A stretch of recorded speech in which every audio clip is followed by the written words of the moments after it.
और कहाँ बिठा लिया? ये बोलो नहीं। हाँ, कहाँ बिठा लिया?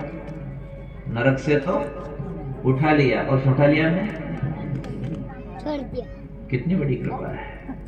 अब ये और कह दो कि वहां से उठा के यहाँ तो बिठा लिया, अब यहाँ से उठा के वहां और बिठा लिया। हो गई ठंडाई? हुई कि नहीं हुई? खाली बात में ठंडाई हो गई, तो पहुंचोगे तो कितने ठंडे हो जाएगी। क्यों साहब? केवल सुन रहे हैं अपन, इसी में अपने को इतना अच्छा लग रहा है, तो कभी वहां छू गए उस मुकाम को तो बोलो बोलो बहनों, इधर ध्यान से देखो। वो तो क्या इस कथा में कुछ विशेष ही कृपा है ठाकुर जी की। ऐसा लग रहा है कि हर क्षण अपने साथ है, हर क्षण ठाकुर जी अपने साथ है, और बराबर अपनी कृपा बनाए हुए हैं, बराबर अपनी छत्र छाया शीतलता बनाए हुए हैं। नहीं तो ऐसी वाणी ये बुद्धि की उपज नहीं है। ये जो वाणी आपको सुना रहे हैं ये बुद्धि की उपज, भाई फसल तो खेत की उपज है, यूं मान लो, है ना। पर ये जो शब्द आपको सुना रहे हैं ये बुद्धि की उपज नहीं है। ये तो भगवान की कृपा आप सब भक्तों की श्रद्धा के कारण आ रही है। और बहुत प्रसन्नता से, हम तो आज 6 दिन हो गए, इतनी प्रसन्नता आ रही है कि कोई कमी नहीं छोड़ रहे। मैं तो पहले दिन ही कह दिया कि सुनने वाले कितने आओ या ना आओ, पर परोसने में कोई कसर नहीं छोड़ेंगे। छोड़ी क्या कसर? कल कसर छोड़ी क्या? नहीं छोड़ी नहीं। तो सुनाने में, रोने में, गाने में, हंसने में और कोई कसर नहीं छोड़ेंगे, क्योंकि हम कुछ नहीं इसमें, उसकी कृपा काम कर रही है, उसकी दया काम कर रही है। तो पुनः एक बार और आग्रह कर दें कि भाई रोज भजन के बैठो तो स्वागत है सबका, लेकिन ये लक्ष्य रखो कि भगवान कभी ना कभी मेरी इधर से, बोलो इधर से, ये जो 9 द्वार दिख रहे हैं ना, आँख, कान, मुंह, 7 ऊपर है, 2 नीचे है। नीचे का को नाम नीला,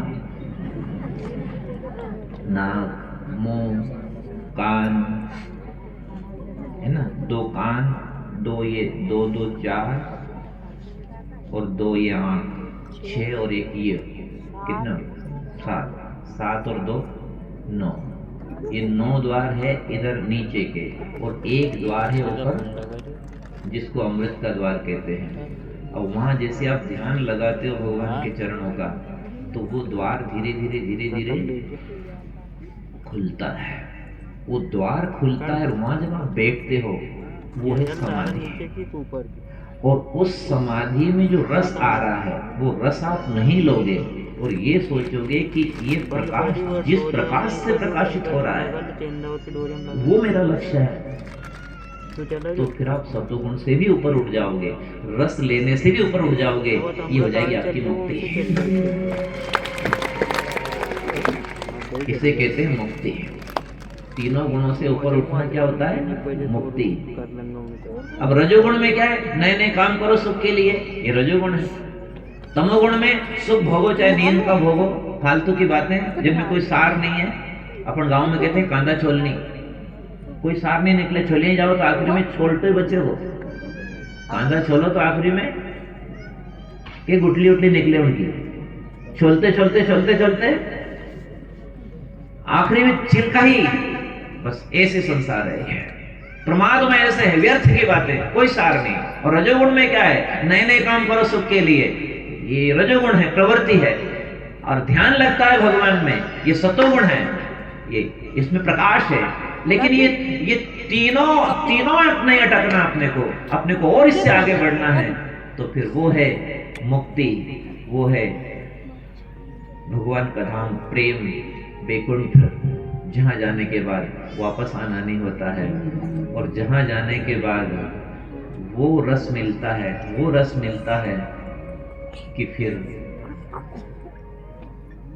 ना कुछ करना बाकी रहता है, ना पाना बाकी रहता है, ना जानना बाकी रहता है, सब निहाल हो जाता है, वारा न्यारा हो जाता है भगत है। हम तो यही सबसे बड़ी खुशी मान रहे हैं कि ऐसी बातों को आप सुन तो रहे हैं कम से कम। ये बहुत बड़ी प्रसन्नता और उपलब्धि मान रहे हैं इस कथा की, कि इतनी गहरी गहरी साधना की, ऊंचाई की, गुणातीत होने की, देहातीत होने की बातें आप कम से कम सुन। कई बार महाराज जी हम चर्चा करते रहते हैं कि ये इतनी गहरी ऊंची बातें भगवान की कृपा से आती है, पर ये श्रद्धालु सुन कैसे लेते हैं। तो हमें एक विचार आया कि जितने श्रद्धालु सब इस तरह की कथा सुन रहे हैं ना, ये नहीं सुनते हैं, इनको भगवान सुनने की शक्ति देते हैं।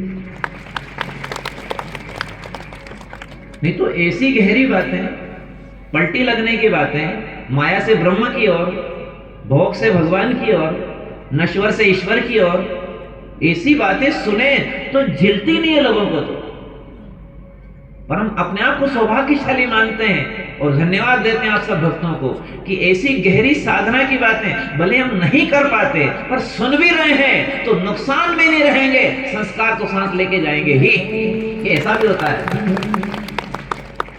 यहां से संस्कार तो हम साथ लेके जाएंगे ही कि भले ही नहीं पहुंच पाए, पर ऐसा भी होता है, ऐसा भी होता है कि कभी कभी पलटी लग जाए ध्यान में। और लग गई, परीक्षित महाराज की लग गई, भय समाप्त हो गया। ध्रुव जी को दर्शन हो गए, भगवान कपिल की वाणी से देवहूति जी को पलटी लग गई, अष्टावक्र जी की वाणी से जनक जी को पलटी लग गई, सुखदेव जी की वाणी से परीक्षित को पलटी लग गई, भगवान श्री कृष्ण की वाणी से अर्जुन को पलटी लग गई। कभी इस कथा की वाणी से पंडाल में एक दो को पलटी लग जाएगी तो कथा सफल। एक भाई एक बहन को भी अगर कहीं पलटी लग गई कि नाद्वार से दशम के दौर उसका हो गया, बस निहाल हो गए। ये उजाला कभी बुझने वाला, जो भीतर उजाला होता है ये कभी बुझने वाला, ये भगवान के धाम का प्रकाश है जी। ये कोई लालटेन मोमबत्ती का थोड़े है कि कोई बैटरी डिस्चार्ज हो जाए, नहीं। न तद्भासते सूर्यो न शशांको न पावका यद्गत्वा न निवर्तन्ते तद्धाम परमं मम। ये वो प्रकाश है जो स्वयं प्रकाशित है, स्वयं प्रकाशित धाम प्रभु का, आनंददायक नाम प्रभु का, ऐसा पावन नाम हरि का जपते जपते जाएंगे। देखो माताओं, अब हमारी इच्छा तो हो रही कि अब हम जो आपको सुना रहे हैं इसमें हमारी एक इच्छा है थोड़ी सी कि जो लोग बुद्धिजीवी बैठे हैं पंडाल में, कम से कम वो तो इस तत्व को पकड़ो। अब जिनको कुछ नहीं याद है, दाएं बाएं का ज्ञान नहीं, अपनी अनार कौन जाने, उनकी कथा अलग सुना देना बाद में। पर जो लोग समझदार हैं, स्तरी हैं, जो पढ़े लिखे हैं, जो इस चीज को ग्रहण कर सकते हैं, कम से कम वो तो थोड़ा गौर करो कि यार बात में कोई दम है। इतनी जनता सुनती है, राजगढ़ जिले से लगा करके उधर भाड़ोती और मेवाड़ और मारवाड़ और सभी क्षेत्र में लोग हजारों की संख्या में एक सन्नाटे में सुनते रहते हैं। तो कोई बात में है तो जरूर दाल में, ये तो ऐसी बातें क्यों सुनेंगे। तो कम से कम जो लोग समझदार है, जो जानकार हैं, पढ़े लिखे हैं, वो तो थोड़ा गौर करो कि इनमें है जरूर दाल में, बिना कोई बात तो है। नहीं तो ये मूर्तियां बैठे, ये छोटे छोटे बच्चे बैठे साहब, इतने इतने बड़े, अब ये भी चुपचाप बैठे हैं, तो जरूर कोई ना कोई, और वो गहरी गंभीर ब्रह्म ज्ञान की बात सुन रहे हैं और यूं करके सुन रहे हैं शांत। मतलब ये कि जरूर कहीं ना कहीं दाल में, और दाल में काला हो ना हो ये तो बनाने वाली जाने है, पर पंडाल में तो उजाला है। तुम्हारा एक निवेदन है, पीछे तक बैठे हो या हमारे पास बैठे हो हमारे जानकार जो इनको जानते हैं, बहुत सारी मूर्तियां कथाओं में आती रहती है, आप आए हैं तो हम सबका सम्मान करते हैं। नाम तो की को लाम दूसरा के बुरो लग जाओ। नाम तो हम भगवान का लेने के लिए बैठे हैं। इस मंच पे जो बैठते हैं ना, किसका नाम लेने के लिए बैठे हैं? भगवान का। हमारे गुरु का आदेश है बेटा गोविंद के गुण गाओ। किसके? इसलिए कभी कोई व्यंग भी आता है तो हम किसी व्यक्ति का नाम लेना नहीं चाहते, इससे निंदा हो जाती है। और कभी प्रशंसा भी आती है तो भी किसी का नाम लेना पसंद नहीं करते हैं, इससे भी सामने वालों को नुकसान हो जाता है। तो बिना नाम लिए जो भी पधारे हैं हमारे सम्मानीय वरिष्ठ निजी या जो जिस संबंध से शारीरिक है, सामाजिक है या आध्यात्मिक हमसे जुड़े, किसी प्रकार से भी कथा से जुड़े, सेवा से जुड़े, जो जैसे जुड़े हैं, हम सारी मंडली से, आसपास सब भाई बहनों से एक साथ सबका सम्मान करके सबको जय श्री कृष्ण कर रहे हैं। कर लो और कल को दिन फिर जाने कहाँ बजेगी पुंगी। हेड कोटा से भी 50 किलोमीटर के लगभग आगे होगी, 50-60 किलोमीटर उधर जाना है हमको, कलियां पूर्णावती करके। तो भगवान ने मौका दिया है तो हम सबका सम्मान करते हैं। और कल भी हमने कह दिया था भक्तों, आप में कोई नया है तो सुन लो, कि हमें जो भगवान ने सेवा दी है ये सबके हित के लिए दी है, सबके कल्याण के लिए दी है। इसमें हमारा कोई रोल नहीं है, ये तो है किसी और का माल और आपका भाग्य से, उसकी कृपा से मिल रहा है। हम तो बीच में बस एक बांटने वाले हैं, तो हमारा इसमें कोई रोल नहीं, हमारा इसमें कोई मेहनत नहीं है। हम तो आपके साथ आनंद ले रहे हैं भगवान के गुण गा के। तो सबसे कहते हैं कि हम कभी कभी साल में 1-2 बार राजगढ़ जिले में आ जाते हैं, तो आपके भाव के कारण आते हैं, इस प्रेम के कारण आते हैं। और राजगढ़ जिला हमारा है, निजी है, हम मानते हैं, पर जब ये श्रद्धा देखते हैं आपकी तो भाव तो ज्यादा उधर रहता है, सेवा उधर की मिली हमको, पर आपके बीच इसलिए आ जाते हैं उधर का सब छोड़ करके, क्योंकि आपका प्रेम हमको खींच लाता है। और ये पूरे साल में ये दूसरी कथा राजगढ़ जिले में चलता है। एक छापेड़ा में कर दी, ये सोठालिया में चल रही, इसकी भी कल पूर्णाहुति हो जाएगी। पर छापेड़ा में चाहे लोग कहते हैं कि बहुत ज्यादा जनता आई, पर छापेड़ा से ज्यादा जनता मानते हैं सोठालिया की, क्योंकि काम का समय है। काम के समय में परीक्षा में पास हो गए सब। हम तो कल एक गांव में गए थे 10 साल रे खेड़ी, तो इतना अच्छा लगा, इतनी श्रद्धा में भक्तों की कि गौशाला में गए तो पूरी बल्डी रंगीली हो गई भैया। ऐसे दौड़ दौड़ के छोटे छोटे बच्चे, माताएं, बेटियां, बड़े छोटे सब वहां आ गए, गौ माता की पूजा करी, खूब आनंद आया। और वहां गांव में भी आए तो बहुत अच्छा लगा, थोड़ी देर सत्संग सुनाया मंदिर में। और फिर रास्ते में भी हम गए नहीं तो कई माताएं गेहूं काट रही, तो राम राम करे चलती गाड़ी में, तो दांत लो ऊंचा करे, देख लो राम राम। कि दोपहर में तो पाप काटा और सुबह शाम में। हमें बहुत अच्छा लगा। कल उधर गए थे हम, तो इतना अच्छा लगा कि गाड़ी में से हम तो झांक रहे थे और वो गेहूं काटती काटती वहीं से दांत लो ऊंचा करे कि ये झंडी है अपनी। हमने कि यो कहीं है, ये राम राम कर रहा है। दांतला से राम राम करे साहब, दांतला से। बोले गिरिराज धरण की, भागवत मैया की। हमें बहुत प्रसन्नता हुई। हम तो भगवान से प्रार्थना करते हैं तो बंधन रहता है, सुबह मौन रहता है और शाम को भी प्रसादी बनाते करते हैं तो समय हो जाता है, इसलिए समय मिलता नहीं। फिर भी कोशिश करते जितना समय मिलता है आपकी सेवा में, आसपास भी जाते आते रहते हैं। पर ये बात आपसे कह दें कि कहीं किसी के यहाँ नहीं भी जा पाए हों तो आप ऐसा मत सोचना, हमारा समय का थोड़ा अभाव रहता है। हम सच्चाई में तो आपको ये कह दें कि ये पंडाल ही अपना सबका घर गाँव है,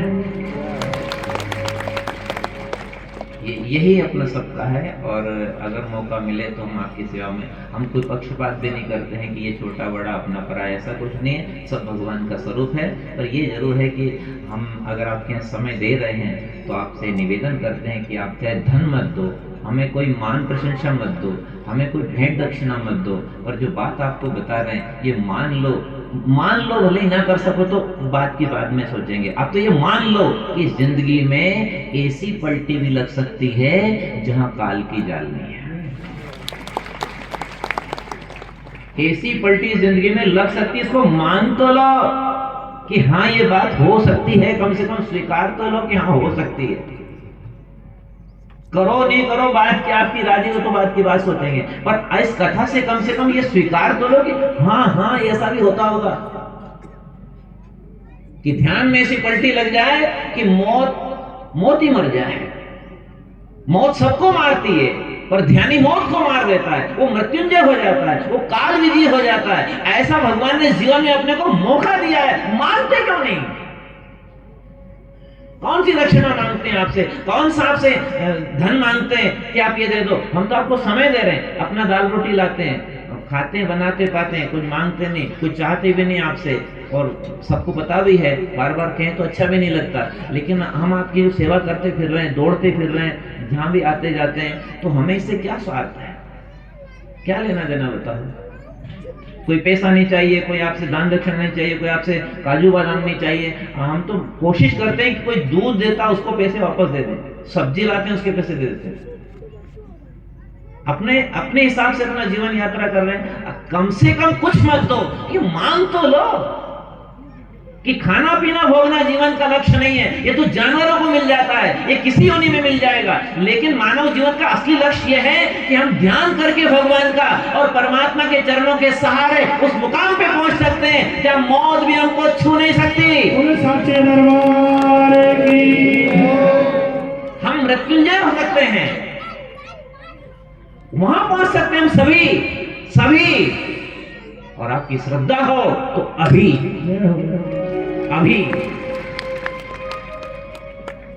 क्योंकि जो तत्व सदा है सर्वदा है सब जगह, उसमें देरी किस बात की?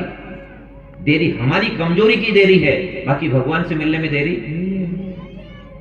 हमने उसको सत्ता नहीं दे रखी है, हमने उसको महत्ता नहीं दे रखी है, हमने संसार को, शरीर को सत्ता दे रखी है, हमने सुख भोग को सत्ता दे रखी है, इस कारण से देरी लग रही है। अगर हम ये मान लें कि नहीं नहीं नहीं नहीं, ये सब सेवा के साधन है, हमारे लिए कुछ नहीं है, हमारे तो भगवान है, और जहां सबसे एकदम कनेक्शन काट करके बैठोगे, कनेक्शन दूसरा काट दोगे, इधर की लाइट अपने आप जल जाएगी।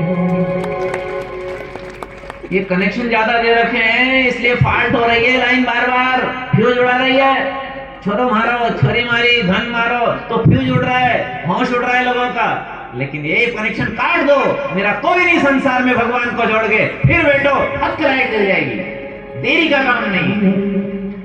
समस्या है कि उधर से काटते नहीं है और इधर लाइट नहीं जल रही है, लाइट नहीं जल रही है, लाइट जले कहां से? रामायण पढ़ के देखो, सबकी ममता ताग बटोरी, ए मम पद में नहीं बांधी बड़ी डोरी। तो सबका कनेक्शन काट दे और भगवान के चरणों में अपने मन की डोर लगा दे। देख, जिससे केवट को प्रकाश हुआ, ऐसे तरह हृदय प्रकाश हो जाएगा, उजाला हो जाएगा। संसार का सारा छूट नहीं रहा है और किनारा मिल नहीं रहा है, तो भगवान के मिलने में कोई देरी नहीं है। काहे की देरी? जो सदा है तत्व वो तो दिन में भी, रात में भी, सुबह भी, शाम में, यहाँ भी, वहां भी, कहां भी, सब जगह भगवान का तत्व व्याप्त है, और उससे मिलने में देरी किस बात की? अपनी देरी है, अपनी देरी है। दम भूल गया जी, कैसा लग रहा है? बोलते बोलते बोलते बोलते दम भूल गया, और जब तक दम में दम है हम बोलते रहेंगे। जब तक दम में दम है हम बोलते रहेंगे, हम बोलते रहेंगे और भक्त सुनते रहेंगे।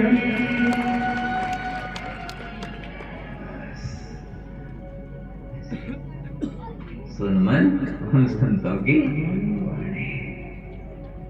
करते हैं चोट कलेजे के भीतर, बदल जाए जिंदगानी। सुन मन उन संतों की वाणी।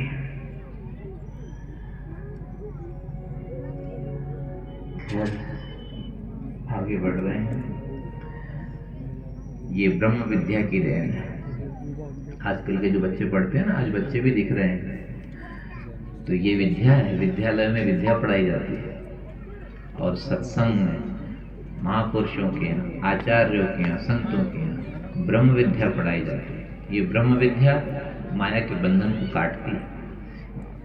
ये शिक्षा जो मिलती है स्कूलों में, ये इंजीनियर बना सकती है, डॉक्टर बना सकती है, अधिकारी बना सकती है, कलेक्टर बना सकती है, लेकिन ये जो विद्यालयों में मिलती है शिक्षा, ये पेट का साधन बता सकते हैं कि पेट कैसे भरेंगे, पर ब्रह्म विद्या जो होती है वो पेट तक सीमित नहीं होती है, वो ठेठ की होती है, ठेठ मुकाम पे है। तो हम तो एक आग्रह करते हैं आप सबसे कि अपने अपने बच्चों को आप शिक्षा दो, पढ़ाओ, आगे बढ़ाओ, पर एक थोड़ी सी कृपा करो, अपने बच्चों को सत्संग से भी जोड़ो, गीता रामायण से भी जोड़ो, ताकि इनको ब्रह्म विद्या का कोई नुकसान मिल जाए तो ये जीवन में सहन शक्ति रखेंगे, आत्महत्या नहीं करेंगे, ये सेवा करेंगे, ये समाज का शोषण नहीं करेंगे, ये समाज की सेवा करेंगे। पर सेवा तब करेंगे जब ये गीता रामायण से जुड़ेंगे, संतों की वाणी से जुड़ेंगे। इसलिए आज हम बहुत प्रसन्न हैं कि सत्संग में छोटे छोटे बच्चे भी सुनने आए हैं। अगर इनको एक सूत्र मिल जाएगा जीवन में कि हम पढ़ाई करके आगे तो बढ़ेंगे और भगवान किसी भी स्तर पे हमको सेवा का मौका देंगे तो हम समाज का, गरीब का, दुखियों का शोषण नहीं करेंगे, हम ईमानदारी से सेवा करेंगे। तो एक सूत्र भी इनके जीवन में रह जाएगा तो सत्संग में आना सफल हो जाएगा। हम तो आप सब भक्तों से कह रहे हैं कि ब्रह्म विद्या बहुत महत्व की चीज है।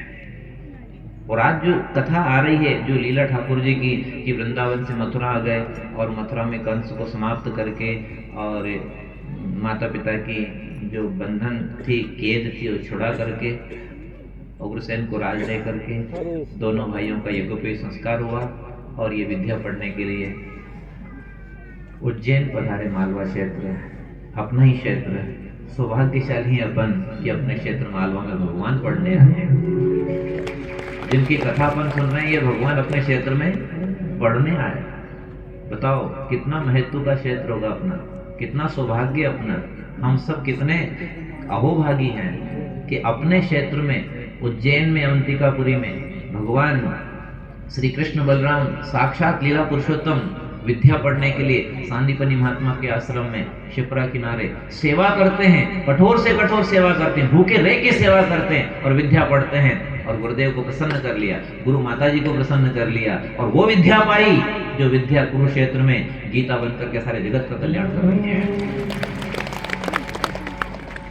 गीता महारानी की, गीता जी सबका कल्याण करती है।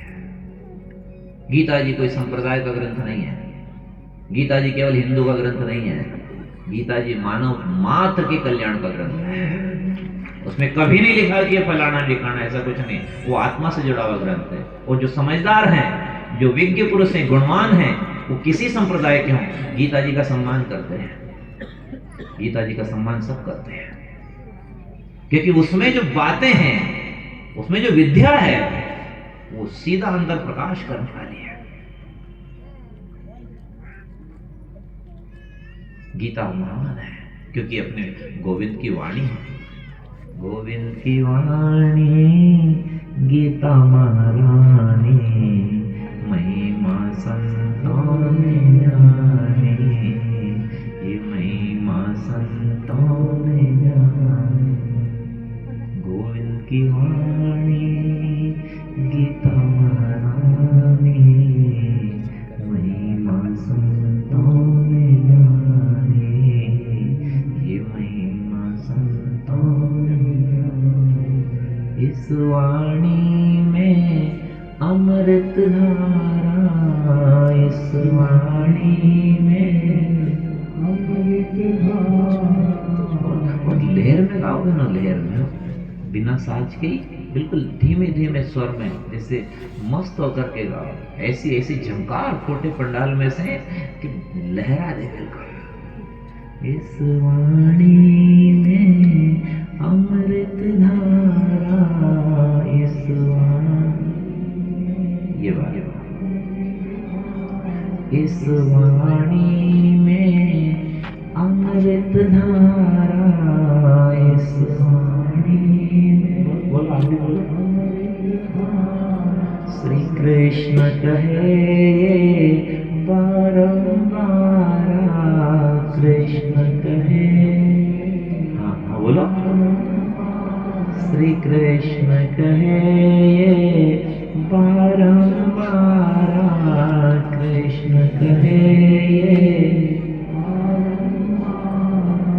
ये वाणी जगत कल्याणी रे प्राणी, महिमा संतों ने जानी। ये वाणी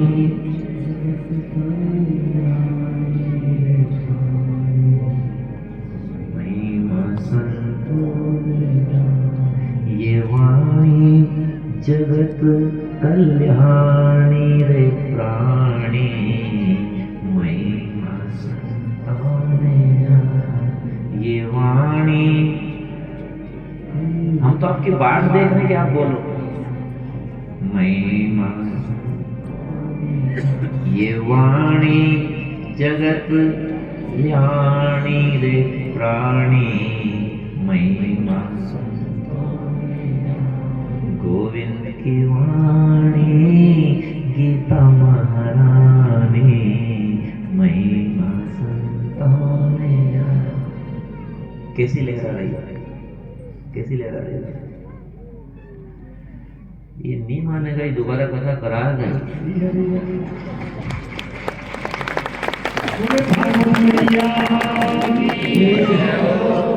इनका स्वर, इनकी श्रद्धा, ये स्वभाव, ये शांति, ये उत्साह, ये बैठक, ये नहीं मानेगा। पाछा लागा भगवान जी, ऐसा लग रहा है, ऐसा लग रहा है। हमको तो भैया कह रहे थे गुरुजी काम की टेम नहीं होती नहीं तो ब्यावर पाछे रह जाता। ब्यावरा क्षेत्र में जनता ज्यादा आती है नहीं, पर ये सुठालिया पीछे नहीं रहता और आगे निकल जाता काम। फिर भी हम ये मान रहे हैं कि ऐसे काम के समय में आप जो उपस्थिति दर्ज करा रहे हैं और जितनी श्रद्धा से आप सुन रहे हैं, हमें भीड़ नहीं चाहिए, हमें तो भक्त चाहिए। और आपके दर्शन करके हम बहुत गदगद हैं। हमें ऐसा लगता है, देखो आपको लगता होगा कि लोग ये भी कहते हैं इनको क्या मिलता है यार, इतने पछते रहते हैं, भागते रहते, दौड़ते रहते हैं, इनको कहीं मिले। जब ये पैसा नहीं चाहे, मान नहीं चाहे, फोटो नहीं खिंचावे, तो इनके लाभ कहीं है। हमको ये लाभ है कि कथा के माध्यम से प्रेमी भक्तों के दर्शन हो जाते हैं। इस सेवा के माध्यम से प्रेमी जनों के हमको सीधे दर्शन हो जाते हैं। उनका भाव हमारे अंदर जागृति पैदा रहता है, हमारे भाव में परिवर्तन आता है, आंख में आंसू आते हैं। आपके भाग्य से, आपके भाव से हमें भगवान के गुण गाने को मिलते हैं। यही हमारी सबसे बड़ी कमाई है। हमारी सबसे बड़ी पूंजी यही पूंजी है। इसलिए आप तो कह देना, कोई पूछे तो कि इतना बड़ा पंडाल साहब, ये तो लगभग 35-40 हजार वर्ग फीट का पंडाल था, इतनी जनता आ गई, इतना आनंद आया सुठालिया में। जरूर महाराज 11 लाख रुपए तो ले गया होगा। किएगा बात तो करेगा, आपके सामने चर्चा तो आएगी, महाराज आया था पर 11 लाख तो कम से कम इतना तो ले ही गया होगा। आपसे कह दें भक्तों, हमें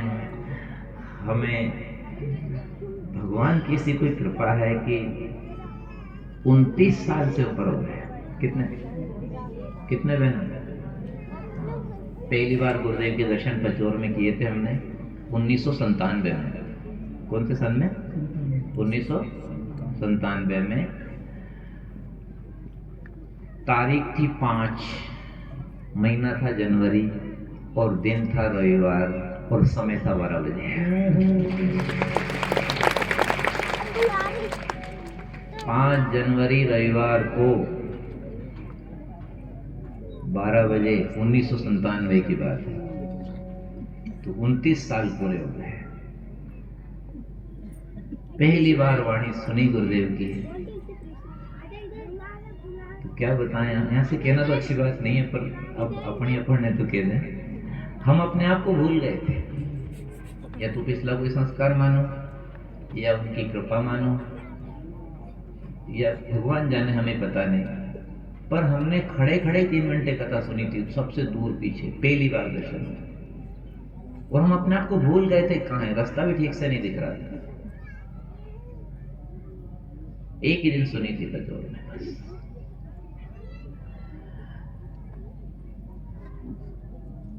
पर क्या बताएं, हमारे मन में एक टीस थी। ध्यान से सुनना, ऐसे कुछ भक्तों को तो पता भी है कि कितनी अच्छी वाणी है और क्या प्रेम है, क्या सरसता है। अगर सभी गांव के भक्त इस वाणी को सुन ले तो इन माताओं को कितना शांति मिलेगी, कितना आनंद आएगा। गरीब भक्त जो गांव में रहते हैं, दुखी रहते हैं, परेशान रहते हैं, बीमार है, कोई काय से दुखी, कोई काय से दुखी, अगर इन सबको ये वाणी मिल जाए तो कितना अच्छा लगे। तो उस समय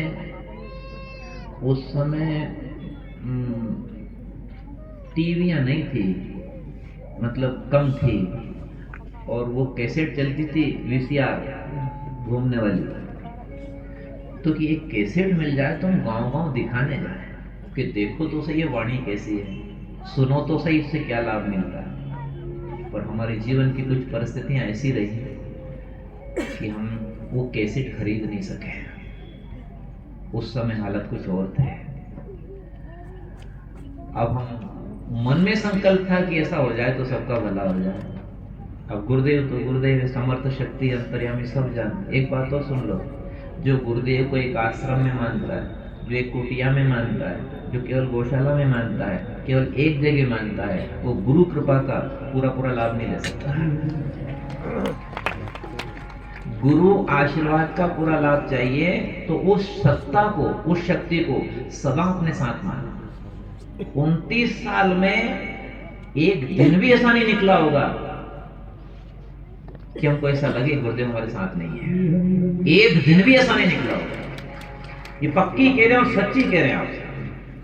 दिन की बात करो, महीने की बात करो, साल ऐसे निकल जाते हैं चुटकी में, सट पूछो ना हमारे साथ वाला। ये गुरु जी कहते हैं हमसे कि दिवाली से होली कब आ गई पता ही नहीं लगा। इसका मतलब हमारे साथ है हमारे साथ।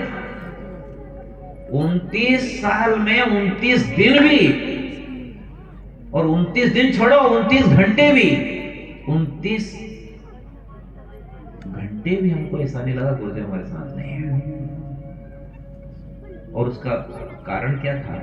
हमारा संकल्प ये था कि इस जनता का भला हो जाए, ये भगवान से जुड़ जाए, ये धर्म पे चले, ये एक दूसरे को निभा ले, इनके घर में शांति रहे, इनके मन में आनंद रहे, ये सुखी जीवन जी ले और यहाँ से भगवान के यहाँ चले जाए। ये मन में भाव था। तो इनको सबको कैसे सुखी करें, ये भाव था कि इनको कैसेट दिखा दें तो ये सब सुखी हो जाएंगे। तो गुरुदेव ने सोचा तू कैसेट खरीदेगा तो पैसा लगेगा, मैं थारे ही वीडियो बना दूं।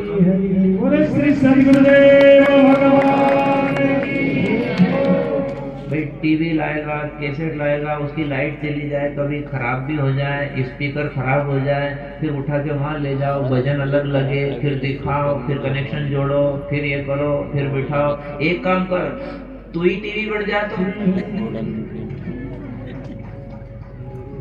तो भगवान ने वैसी आवाज सुनी, वो संकल्प कुछ शुभ संकल्प था। तो भगवान तो सब जानते ही हैं, ऐसी सुनी कि जाति से तुम ये लायक नहीं है जो यहाँ बैठ करके आपकी सेवा करे, और योग्यता भी नहीं है कि कोई संस्कृत पढ़े कि काशी जी पढ़ के आए, ना हमने तपस्या करी, हिमालय में जाकर कोई तपस्या करी, हमने कुछ नहीं किया।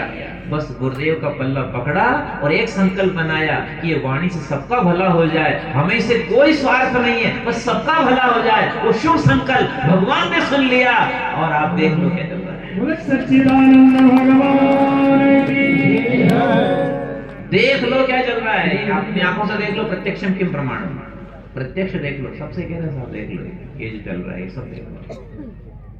अब कितनी बड़ी शक्ति है ये तो आपको संक्षेप में कह दें। गुरुदेव ने अपनी शक्ति को ढांक के रखा है, वो किसी के सामने ओपन नहीं करनी। कोई पात्र हो, जिज्ञासु हो, रसिक हो, अनन्य प्रेमी हो और उनके बिना कुछ भी अच्छा नहीं लगता हो, उसको भी कुछ अंश में हो सकता है थोड़ा थोड़ा अंदर उजाला कर दे।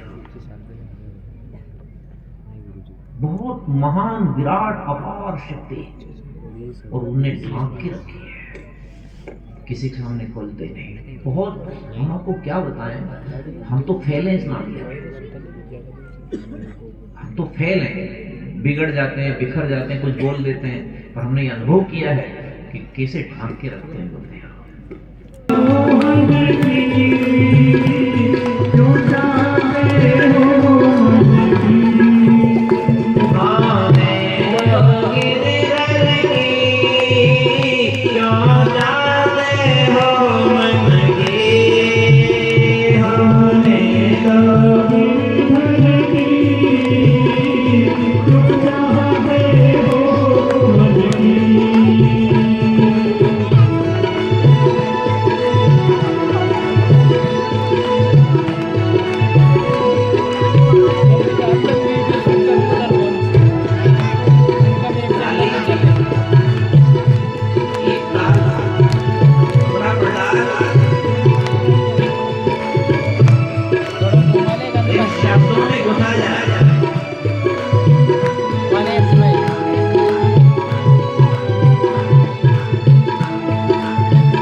गैलरी में नहीं आ रही डाउनलोड होके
कि आप निकम्मों के